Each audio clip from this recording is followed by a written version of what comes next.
चारों ओर एक ऐसा गहरा अंधकार और सन्नाटा जो अक्सर ऊंचे पहाड़ों और घने जंगलों में ही महसूस होता है। बिल्कुल। हिमालय की तलहटी में बसा चंद्रवनी गांव उस समय पूरी तरह से गहरी नींद में डूबा हुआ था। हाँ, और उस गांव के ठीक बीचों बीच एक प्राचीन शिव मंदिर स्थित था। वहाँ सब कुछ एकदम स्थिर था। उस घने अंधेरे में केवल एक ही चीज थी जो जीवन का प्रमाण दे रही थी। मंदिर के गर्भगृह में जलता हुआ एक छोटा सा मिट्टी का दीपक। सही कहा। उस दीपक की हल्की सुनहरी लौ गर्भगृह में रखे भव्य और प्राचीन शिवलिंग पर पड़ रही थी। शाम के समय ही मंदिर के पुजारी ने अत्यंत भक्ति भाव से पूरे 108 ताजे हरे बेलपत्र उस शिवलिंग पर चढ़ाए थे। हर एक पत्ता जैसे महादेव के प्रति समर्पण की कहानी कह रहा था। रात अपनी गहराई में उतर चुकी थी और वो खामोशी इतनी गहरी थी कि मतलब एक पत्ता गिरने की आवाज भी गूंज उठती। लेकिन वो निस्तब्धता हमेशा के लिए नहीं थी। उस प्राचीन मंदिर के ठीक बाहर एक बहुत विशाल और गहरा तालाब था। वो शांत और सर्द रात में अचानक उस तालाब के स्थिर काले पानी में हलचल होने लगी। हाँ, हलचल। ध्यान से सुनने पर पानी को चीरते हुए भारी कदमों की आवाज आने लगी। छप छप छप। बाप रे, ऐसा लग रहा था मानो कोई बहुत बड़ा, कोई अकल्पनीय जीव उस अथाह गहराई से सतह की ओर आ रहा हो। बिल्कुल। पानी के छलकने की वो भारी आवाज उस रात के सन्नाटे को बुरी तरह से चीर रही थी और फिर कुछ ही पलों में उस घने अंधेरे को चीरता हुआ एक बेहद खौफनाक और विशाल आकार पानी से बाहर निकला। वो कोई साधारण मनुष्य नहीं था। सच कहूं तो वो मनुष्य था ही नहीं। उसका विशालकाय शरीर पानी से पूरी तरह भीगकर उस अंधेरे में भी एक अजीब सी चमक दे रहा था। और उसकी आंखें जलते हुए अंगारों की तरह भयानक लाल थीं। उसकी उंगलियां असामान्य रूप से लंबी और डरावनी थीं। उसका रूप इतना क्रूर था कि यदि कोई साधारण व्यक्ति उसे उस अंधेरे में अपने सामने देख लेता तो शायद भय के मारे उसके प्राण वहीं निकल जाते। गांव वाले उस खौफनाक जीव की परछाई से भी डरते थे। उन्होंने उसे एक नाम दिया था, जलासुर। तो वो भयानक जीव, वो जलासुर, तालाब से निकलकर भारी कदमों से चलता हुआ बिना कोई आवाज किए सीधे मंदिर के गर्भगृह में प्रवेश करता है। अब देखिए, यहाँ एक बहुत ही ध्यान देने वाली बात है। उस प्राचीन शिव मंदिर में चढ़ावे के ढेरों सिक्के थे, चांदी के बर्तन थे और भी कई मूल्यवान वस्तुएं थी। हाँ, जो किसी को भी लालच में डाल सकती थी। बिल्कुल। लेकिन जलासुर अपनी उन भयानक लाल आंखों से उन सभी कीमती चीजों को पूरी तरह अनदेखा कर देता है।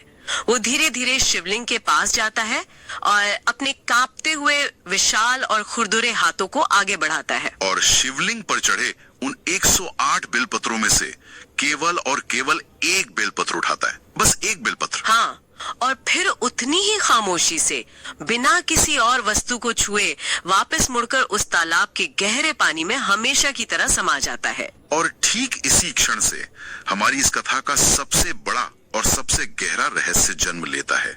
मैं यही सोच रहा था कि आखिर कोई इतना भयानक राक्षस हर रात अपनी जान जोखिम में डालकर उस मंदिर में क्यों आता था। ये सवाल तो उठेगा ही। वो सोने चांदी को हाथ तक नहीं लगाता, कोई आभूषण नहीं चुराता, बल्कि केवल एक साधारण सा बेलपत्र क्यों चुराता था। और वो उस एक पवित्र बेलपत्र का करता क्या था। एक दानव और एक पवित्र बेलपत्र का आखिर क्या संबंध हो सकता है, यही जानना है ना। देखिए, इस गहरे रहस्य की परतों को खोलने से पहले हमें उस मंदिर, उसकी परंपराओं और उससे जुड़े लोगों को समझना होगा। चंद्रवनी गांव के उस शिव मंदिर की बात कर रही हैं आप? हाँ, वो मंदिर केवल पत्थरों का ढांचा नहीं था, बल्कि वो अपनी एक अत्यंत कठोर परंपरा के लिए जाना जाता था। वहाँ के मुख्य पुजारी थे आचार्य सोमदेव। आचार्य सोमदेव बहुत अनुशासित व्यक्ति थे, है ना? बहुत ज्यादा अनुशासित, विज्ञानी और कठोर नियमों का पालन करने वाले व्यक्ति थे। उनका दृढ़ विश्वास था कि महादेव को अर्पित की जाने वाली हर एक वस्तु पूर्ण रूप से शुद्ध, निर्दोष और पवित्र होनी चाहिए। मतलब उनके लिए भक्ति का अर्थ ही नियम और शुद्धता था। बिल्कुल। वे प्रतिदिन सूर्योदय से बहुत पहले स्नान करते, एक एक बेल पत्र को बहुत ध्यान से जांचकर, कई बार धोकर, ये सुनिश्चित करने के बाद ही शिवलिंग पर चढ़ाते थे कि पत्ते में कहीं कोई दाग या कोई छेद न हो। नियम और कर्मकांड ही उनके लिए सबसे ऊपर थे। लेकिन उसी गांव में एक 10 वर्ष की छोटी सी बच्ची भी रहती थी। उसका नाम था नंदिनी। हाँ, नंदिनी। वो एक गरीब कुम्हार की बेटी थी। उसके हृदय में भगवान शिव के लिए अत्यंत गहरा और मासूम प्रेम था। उसे नियमों का कोई ज्ञान नहीं था। वो रोज सुबह दौड़कर मंदिर आती और आचार्य सोमदेव की सहायता करती थी। कभी वो मंदिर की सीढ़ियां साफ करती तो कभी अपने नन्हे हाथों से दीपक में तेल भरती। इन दोनों के बीच का जो वैचारिक अंतर है वही इस कथा का मुख्य आधार बनता है। एक तरफ नियमों से बंधे आचार्य सोमदेव और दूसरी तरफ प्रेम से भरी नंदिनी। सही कहा। और एक दिन इसी मंदिर के प्रांगण में नंदिनी और आचार्य सोमदेव के बीच एक बहुत ही गहरा संवाद हुआ। नंदिनी ने अपने बाल मन की जिज्ञासा से पूछा, गुरुदेव, महादेव को ये बेलपत्र इतने प्रिय क्यों हैं? हम रोज इतनी मेहनत से इन्हें क्यों चढ़ाते हैं? तो आचार्य ने क्या कहा? आचार्य ने अपने गंभीर स्वर में उत्तर दिया कि पुत्री, ये हमारी श्रद्धा का प्रतीक है, ये हमारी भक्ति की सबसे शुद्ध भेंट है। तब उस छोटी सी बच्ची ने एक ऐसा साधारण सा प्रश्न पूछा जिसने अनजाने में ही दर्शन शास्त्र की एक बहुत बड़ी नींव रख दी। हाँ, उसने मासूमियत से पूछा, गुरुदेव, यदि किसी के पास बेलपत्र न हो तो वो क्या करे? और आचार्य ने सरलता से कह दिया कि तो वो निर्मल जल चढ़ा सकता है। लेकिन नंदिनी रुकी नहीं। उसने फिर पूछा, और यदि जल भी ना हो तो? ये एक ऐसा प्रश्न था जिसने आचार्य सोमदेव को भी कुछ क्षणों के लिए मौन कर दिया। बिल्कुल। उन्होंने थोड़ा विचार बहुत ही सुंदर उत्तर दिया। उन्होंने कहा, तो वह मन से महादेव को प्रणाम कर सकता है। क्या बात है। ये सुनकर नंदिनी के चेहरे पे एक बड़ी सी मुस्कान आ गई होगी। हाँ, और वो बोली, इसका अर्थ यह है गुरुदेव कि महादेव कोई वस्तु नहीं देखते, वे केवल हमारा भाव देखते हैं। और आचार्य को सहमति में सिर हिलाना पड़ा। उन्होंने कहा, हाँ पुत्री, अंततः सबसे महत्वपूर्ण हमारा भाव ही है। देखिए, आचार्य सोमदेव ने ज्ञानवश यह बात कह तो दी थी, लेकिन उन्हें स्वयं इस महान वाक्य की सबसे बड़ी परीक्षा से गुजरना था। क्योंकि इसी संवाद के ठीक कुछ दिनों बाद मंदिर में वो विचित्र और डरावना सिलसिला शुरू हो गया। वही बेलपत्र के गायब होने का सिलसिला। एक सुबह जब आचार्य सोमदेव ब्रह्म मुहूर्त में पूजा करने बैठे तो उन्होंने एक अजीब सी चीज पर ध्यान दिया। शिवलिंग पर चढ़ाए गए 108 बेलपत्रों में से एक बेलपत्र कम था। उन्हें लगा होगा शायद गिनती में भूल हुई हो। हाँ, उन्होंने दोबारा गिना, 107। पहले तो स्वाभाविक रूप से यही लगा होगा कि शायद रात को हवा के किसी तेज झोंके से पत्ता उड़ गया होगा, या फिर सुबह नंदिनी ने सफाई करते हुए अनजाने में उसे हटा दिया होगा। बिल्कुल। तो उन्होंने उस कमी को पूरा करने के लिए एक नया बेलपत्र वहाँ रख दिया और पूजा संपन्न की। लेकिन अगली सुबह फिर वही हुआ। फिर से 107 बेलपत्र। हाँ, और फिर तीसरी सुबह भी वही दृश्य, एक बेलपत्र गायब। अब ये सामान्य नहीं था। बिल्कुल नहीं, क्योंकि मंदिर के भारी लकड़ी के द्वार रात में भीतर से मजबूती से बंद रहते थे। किसी भी पशु या पक्षी का अंदर आना तो असंभव था। तो फिर बंद दरवाजों के भीतर से वो एक बेलपत्र कौन ले जा रहा था? और सबसे बड़ी बात, वो भी केवल एक। कोई चोर आता तो वो चांदी चुराता। सही बात है। ये रहस्यमयी बात धीरे धीरे पूरे गांव में जंगल की आग की तरह फैलने लगी। और जब कोई ऐसी रहस्यमयी बात फैलती है जिसे लोग समझ नहीं पाते, तो उसके साथ सबसे तेजी से जो चीज फैलती है वो है भय। लोगों ने तरह तरह के अनुमान लगाने शुरू कर दिए होंगे। किसी ने कहा ये कोई शापित आत्मा है, किसी ने कहा कि कोई काला जादू करने वाला तांत्रिक है। भय का माहौल इतना गहरा हो गया कि गांव के मुखिया ने एक कड़ा निर्णय लिया। तय हुआ कि आज रात मंदिर के बाहर पहरा दिया जाएगा ताकि उस चोर को रंगे हाथों पकड़ा जा सके। पर अंततः वो रात आ ही गई। अमावस्या का गहरा घुप अंधकार था। गांव के 4 हट्टे कट्टे युवक हाथों में मोटी लाठियां लेकर मंदिर के आसपास छिपकर बैठ गए। आधी रात तक तो सब कुछ बिल्कुल शांत रहा होगा। हाँ, केवल झिंगूरों की आवाज आ रही थी। लेकिन फिर वही हुआ। तालाब का पानी अचानक हिलने लगा। पानी की सतह से बाहर आती वो विशालकाय खौफनाक काली आकृति, उसकी जलती हुई लाल आंखें। उन छिपकर बैठे युवकों के चेहरों का रंग पूरी तरह उड़ गया। उनके हाथ कांपने लगे। उन्होंने देखा कि वो दानव सीधा मंदिर की ओर बढ़ा। और सबसे बड़ा आश्चर्य तो ये था कि मंदिर का वो भारी बंद द्वार उस दानव के सामने बिना किसी के छुए अपने आप खुल गया। बाप रे! वो अंदर गया और जब बाहर आया तो उसके विशाल हाथ में वही एक छोटा सा बेलपत्र था। अगले दिन जब ये बात पूरे गांव वालों को पता चली तो चारों ओर एक भयानक आतंक छा गया। लोगों ने उसे जलासुर नाम दे दिया। गांव में एक तरफ भय था तो दूसरी तरफ भयंकर क्रोध। कई लोग अत्यंत क्रोधित थे कि महादेव को समर्पित किया हुआ पवित्र बेलपत्र चुराना बहुत बड़ा अपराध है। उनका मानना था कि उस दानव को मृत्यु दंड मिलना चाहिए। आचार्य सोमदेव भी विचलित थे। लेकिन इन सब के बीच वो छोटी सी बच्ची नंदिनी एक कोने में खड़ी चुपचाप सब सुन रही थी। उसके मन में केवल एक ही सवाल था। उसने आचार्य से पूछा भी कि मंदिर में इतना सारा धन और आभूषण है, लेकिन वो राक्षस केवल एक बेलपत्र ही क्यों लेता है, और वो उसे लेकर आखिर जाता कहाँ है? ये एक ऐसा सवाल था जिसने सबको निशब्द कर दिया, और इसी जवाब को ढूंढने के लिए गांव वालों ने अगली रात एक आक्रामक योजना बनाई। 20 शक्तिशाली लोग हाथों में भारी लाठियां, धारदार हथियार और जलती हुई मशाले लेकर मंदिर के बाहर छिप गए। जैसे ही आधी रात को जलासुर तालाब से बाहर निकला, उसने हमेशा की तरह मंदिर से वो एक बेलपत्र उठाया, और जैसे ही वो मुड़ा, गांव वालों ने उसे चारों ओर से घेर लिया। मुखिया ने चिल्लाकर पूछा, तू कौन है और तू महादेव के मंदिर से ये पवित्र बेलपत्र क्यों चुराता है? जलासुर ने कोई उत्तर नहीं दिया। उसने बस उस छोटे से बेलपत्र को अपनी विशाल मुट्ठी में और कसकर पकड़ लिया। जब एक व्यक्ति ने क्रोध में आगे बढ़कर कहा कि इस पत्ते को वापस रख दो, तब जलासुर की वो भारी आवाज पहली बार सुनाई दी। उसने कहा, ये बेलपत्र मैं लेकर जाऊंगा। और इतना कहते ही गांव वालों ने क्रोध में अंधे होकर उस पर लाठियों से हमला कर दिया। लेकिन यहाँ जो हुआ वो हमारी सामान्य सोच को चुनौती देने वाला था। जलासुर ने अपनी रक्षा में किसी भी व्यक्ति को पलटकर मारा नहीं। बिल्कुल नहीं। उसने बस अपना एक विशाल हाथ पूरी ताकत से जमीन पर दे मारा। उस प्रहार से तालाब का पानी एक प्रचंड लहर बनकर उठा, और सभी गांव वाले उस पानी के तेज धक्के से पीछे जा गिरे। उनके हाथ से हथियार छूट गए, मशाले बुझ गईं। अब देखिए, यहाँ मैं एक वैचारिक ठहराव लेना चाहता हूँ। बताइए। जरा सोचिए, एक दानव जो इतना शक्तिशाली है कि वो एक हाथ से पूरी लहर उठा सकता है, वो चाहता तो उन 20 गांव वालों को वहीं कुचल कर रख सकता था। हाँ, आराम से। लेकिन उसने किसी को एक खरोंच तक नहीं पहुंचाई।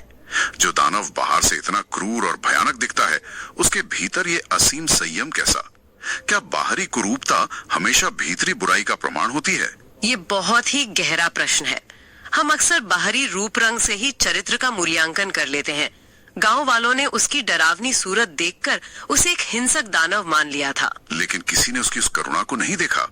उस रात दूर एक पेड़ के पीछे खड़ी नंदिनी भी यही सब देख रही थी। और उसके बाल मन ने ये महसूस कर लिया कि यदि ये राक्षस इतना ही बुरा होता तो आज ये इन सबको मार सकता था। इसी विचार ने नंदिनी को अपार साहस दिया। बिल्कुल।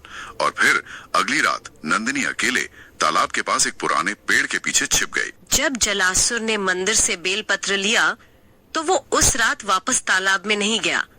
वो गहरे और अत्यंत घने जंगल की ओर चल पड़ा। नंदिनी बिना डरे छुपते छिपाते उसके पीछे पीछे चलती रही। एक भयानक जंगल को पार करने के बाद जलासुर एक गुफा के पास पहुंचा। नंदिनी एक चट्टान के पीछे छिप गई और उसने हिम्मत करके गुफा के भीतर झांक कर देखा, और गुफा के भीतर का वो दृश्य वो ऐसा था जिसकी कल्पना कोई भी नहीं कर सकता था। क्या था उस गुफा में? उस भयानक अंधकार में डूबी गुफा के बिल्कुल बीचों बीच एक बहुत ही साधारण सा पत्थर का शिवलिंग रखा हुआ था।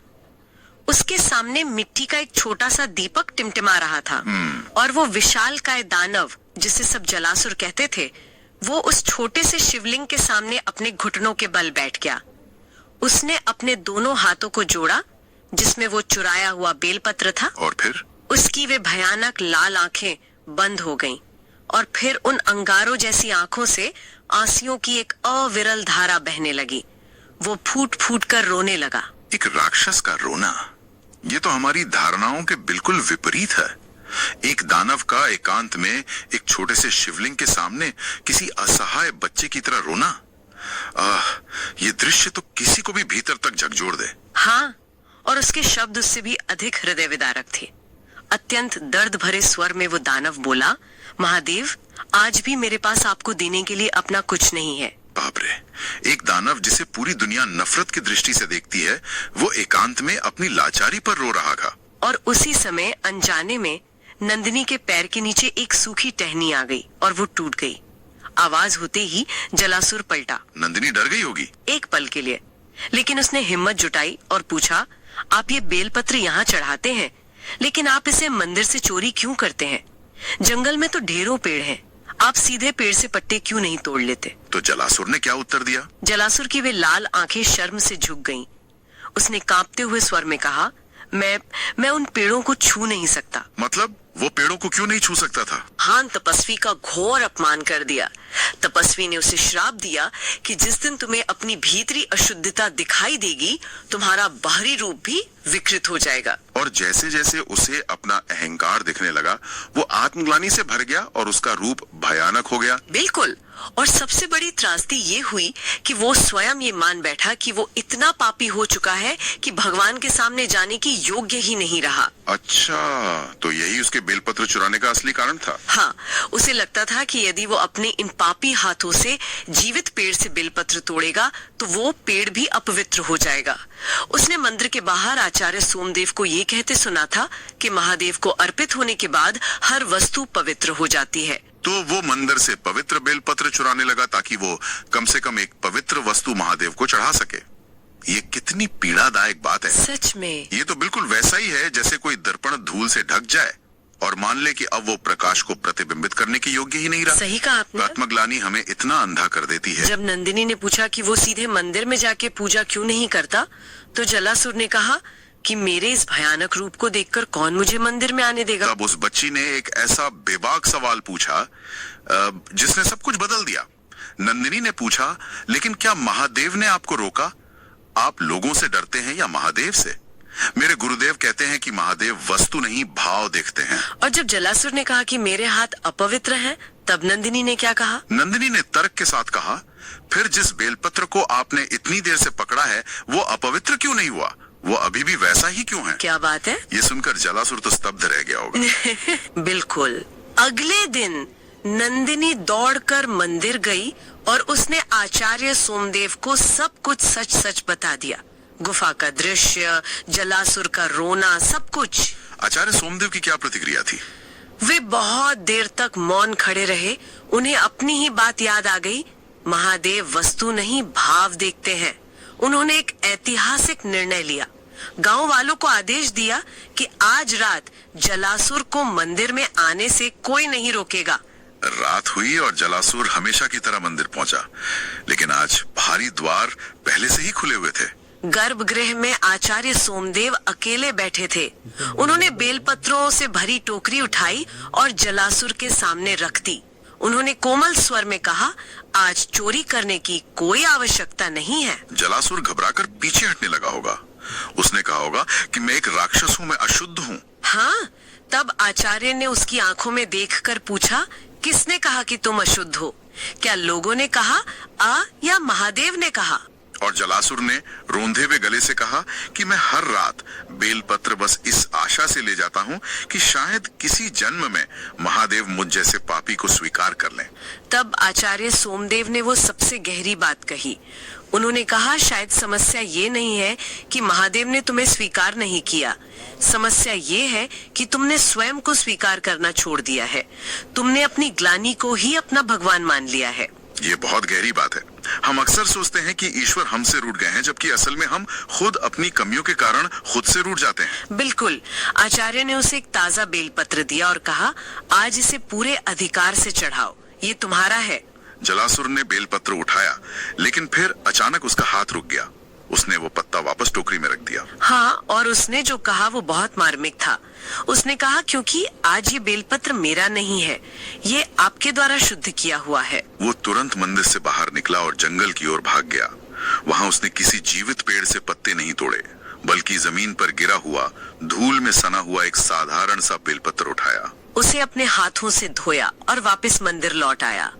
उसने आचार्य से कहा, आज जीवन में पहली बार मैं महादेव को अपना कुछ देना चाहता हूँ। और फिर आता है वो सबसे दैवीय क्षण। जलासुर ने अपने खुरदुरे हाथों से वो साधारण सा पत्ता शिवलिंग पर रख दिया। कोई मंत्र नहीं, कोई कर्मकांड नहीं। उसने केवल अपने हृदय से कहा, महादेव, आज मेरे पास देने के लिए केवल ये साधारण सा पत्ता और मेरा अशुद्ध मन है, कृपया इसे स्वीकार कर लेना। और जैसे ही उसने वो पत्ता अर्पित किया, मंदिर का वातावरण बदल गया। वो छोटा सा दीपक अचानक एक बहुत तेज दिव्य रोशनी के साथ जलने लगा और गर्भगृह की बड़ी पीतल की घंटी अपने आप गूंज उठी, टन टन टन। शिवलिंग पर चढ़ाया हुआ जल बहकर नीचे आया और जलासुर के कांपते हुए हाथों को स्पर्श कर गया। का वो भाव मेरे लिए किसी खजाने से कम नहीं। जलासुर वहीं भूमि पर गिर पड़ा और रोने लगा, लेकिन ये आंसू पीड़ा के नहीं थी।